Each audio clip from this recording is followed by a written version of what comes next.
Qué bien, Francisco Sagasti, experto en ciencia y tecnología, ex jefe de planeamiento del Banco Mundial, en fin, presidente del Consejo de Ciencia y Tecnología de Desarrollo de las Naciones Unidas, pues ha publicado un libro que se llama Ciencia, Tecnología, Innovación, Políticas para América Latina. Pancho, ¿qué tal? ¿Cómo estás? ¿Cómo te va? ¿Qué tal? Muy bien, muchas gracias. Bueno, felicitaciones por este libro, que es un libro, digamos, comprensivo, amplio, acerca un poco de la historia de la ciencia y la tecnología en América Latina.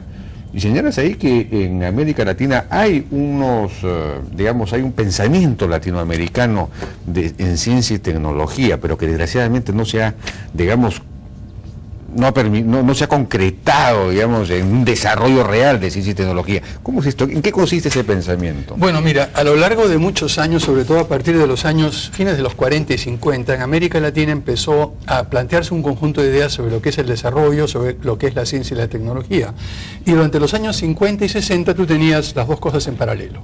Había unos grandes científicos, premios Nobel en Argentina, grandes investigadores en México, en Brasil, que estaban preocupados por hacer que desarrolle la ciencia fundamentalmente. Esa era su preocupación, más o menos como lo planteaba la UNESCO. Y por otro lado tenías otros pensadores alrededor de la CEPAL preocupados por el tema de desarrollo. Y cada uno de los dos fue avanzando de manera independiente por unos 20 años, hasta que a partir de 1968-69 empezaron a juntarse estas dos. Y realmente hubo unas contribuciones muy interesantes que, dicho sea de paso, fueron llevadas a la India, fueron llevadas a Egipto, fueron llevadas a Corea del Sur, fueron llevadas a muchos otros países fuera de la región, y desgraciadamente por todos estos problemas de carácter político, las crisis financieras, todo eso, esas mismas ideas que agarraron, por decirlo así, pista en otros lugares, no se llegaron a poner en práctica en América Latina, con algunas excepciones, y la principal es Brasil, ¿no? Ahora, claro, lo que pasa es que la industrialización por sustitución de importaciones, tal como funcionó en América Latina, por ejemplo, específicamente en el Perú, pues de alguna manera fomentaba las conductas de corto plazo, ¿no? Más bien rentistas. Entonces, claro, la empresa, por ejemplo, no estaba interesada en lo que es innovación, desarrollo. Yo creo que está siendo muy injusto. Yo creo que si lees el libro y te analizas la sección sobre industrialización por sustitución de importaciones, te darás cuenta del enorme beneficio que tuvo, por ejemplo, en México, que tuvo en Brasil, que tuvo en Chile, que tuvo en Argentina, y cómo eso permitió en gran medida crear una base industrial que luego fue aprovechada. Lo que tú estás diciendo del comportamiento rentista... no hubo investigación. Por supuesto que hubo investigación, por Dios. Si bueno, siempre hay algo de investigación en una empresa, hubo por supuesto, muchísima investigación. Si tú ves lo que se hizo en los años 60 y en los años 70 en Chile y en Argentina, hacia mediados de los 80 era líder en la región y en diferentes partes del mundo en temas de energía nuclear. Brasil, ¿por qué tiene Brasil ahora una industria de biocombustibles? ¿Empezó hace 3 años? No, empezó en 1950, 1960 con investigación industrial, con investigación agropecuaria. ¿Por qué tenemos Embraer ahora, la segunda empresa exportadora y productora en el mundo de jets de medio alcance? Porque se empezó a investigar desde 1960, 1970, cuando todo el mundo le decía eso es una locura, y mira el resultado ahora. Bueno, pero yo pienso sobre todo en un país como el Perú, ¿no? En el que el comportamiento era un comportamiento muy económico, era muy rentista y no había mayor interés, digamos, en desarrollos de largo plazo, ¿no?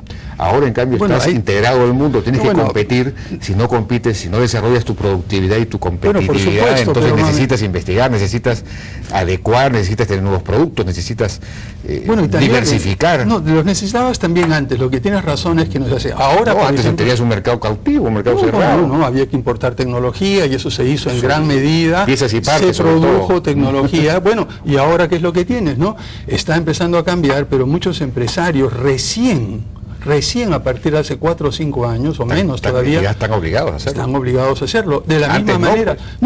De la misma manera, si se hubiera hecho lo que se planteó en ese momento y se hubiera avanzado, se hubiera podido avanzar. Pero eso es solamente una parte de la historia, ¿no? El libro abarca esos años, abarca la década perdida, luego toda la recuperación en los años 90, y lo más importante es que hemos podido identificar qué funcionó, qué no funcionó, por qué funcionó y en qué circunstancias y en qué país. Y eso, creo, y eso sí el interés de este texto, transmitir a la generación de responsables de política científica y tecnológica en la región cuál ha sido la experiencia para que no, como digo en la dedicatoria, no cometan los mismos errores que cometimos nosotros. y que cometan sus propios errores, que sean innovadores en ese sentido. La única manera de aprender es metiendo la pata, ¿no? Y por ejemplo, ¿qué recomendaciones entonces se podría hacer al respecto? Bueno, yo creo que en este momento, para el caso de Perú, ya hay 4 o 5 cosas que sabemos que hay que hacer y felizmente hay un consenso. Y lo interesante, una de las cosas que hemos aprendido, es que si dejas de hacer alguna de las 5, no sirve para nada. En otras palabras, no pierdas el tiempo. Y las 5 son: una reforma de las instituciones que formulan y ejecutan políticas de ciencia y tecnología. Es decir, cambiemos la estructura de lo que es el CONCITEC, lo que debería ser el Comité Interministerial de Ciencia y Tecnología, no crear un Ministerio de Ciencia y Tecnología, que sería el Ministerio número 17, y la manera de condenar a un gueto a la ciencia y la tecnología. Entonces, ¿cambiarlo cómo? ¿En qué sentido? En el sentido, crear un comité interministerial, reorganizar el CONCITEC, pasarlo a la presidencia del Consejo de Ministros, convertir al FINCIT en una agencia de financiamiento como se ha hecho en otros países. Y hay un par de cosas menores. En segundo lugar, aumento de recursos financieros, sextuplicar el presupuesto público en 4 años, y se puede hacer y se puede gastar bien. Tercer punto, formar recursos humanos de manera acelerada, no solamente científicos y tecnólogos, que toma un cierto tiempo, sino también gestores de la innovación y gestores de la ciencia y la tecnología. Cuarto lugar, involucrar gerentes, gestores, gerentes de innovación, gerentes de tecnología. Cuarto punto, involucrar más activamente al sector privado, lo que estás planteando tú y lo que hemos planteábamos en los años 70 también. Y por último, es necesario reformar las normas que rigen el uso de los recursos, la contratación de personal, la importación de equipo. ¿Por qué?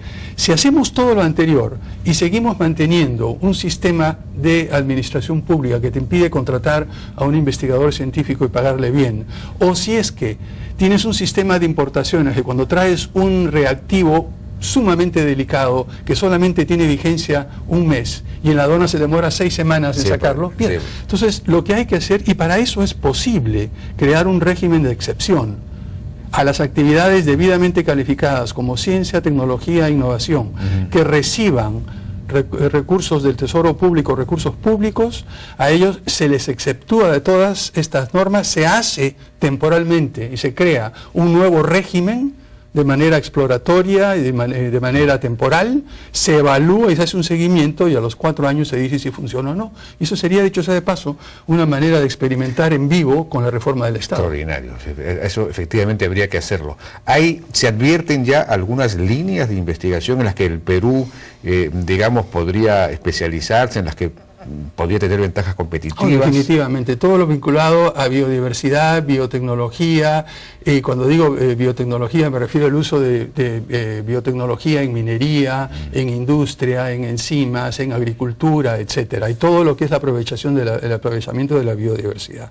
Luego tenemos el tema de recursos energéticos. El Perú es un país que tiene una diversidad de diversidades, y en eso somos mega diversos de verdad. Diversidad ecológica, para utilizar pisos ecológicos de manera distinta, diversidad biológica, diversidad energética, diversidad cultural, diversidad marina, en fin. No hemos hecho lo suficiente para aprovechar todo eso. Y además está lo que se planteó que había que hacer en el proceso de sustitución de importaciones, que resultó en otros países y desgraciadamente aquí en el Perú no, precisamente por lo que tú criticas, y justamente el comportamiento rentista de algunos empresarios que prefirieron competir mediante prebendas con el Estado que competir aumentando productividad. Así es. Y esto se puede hacer en el sector minero para integrar cadenas productivas, teniendo servicios tecnológicos producidos en el país y teniendo investigación y desarrollo tecnológico. Dicho sea de paso, el Perú está ahora en una situación privilegiada para hacer eso.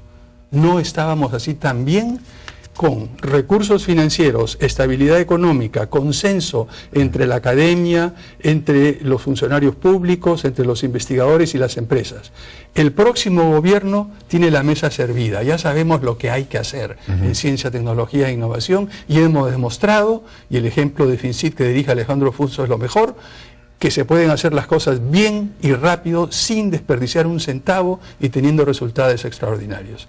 Quien venga después tiene la mesa servida y ahora es hora de empezar a comer. Entonces hay que hacerlo efectivamente, porque como decimos siempre acá en este mismo segmento de ciencia y tecnología, sin ciencia y tecnología el Perú no tiene futuro.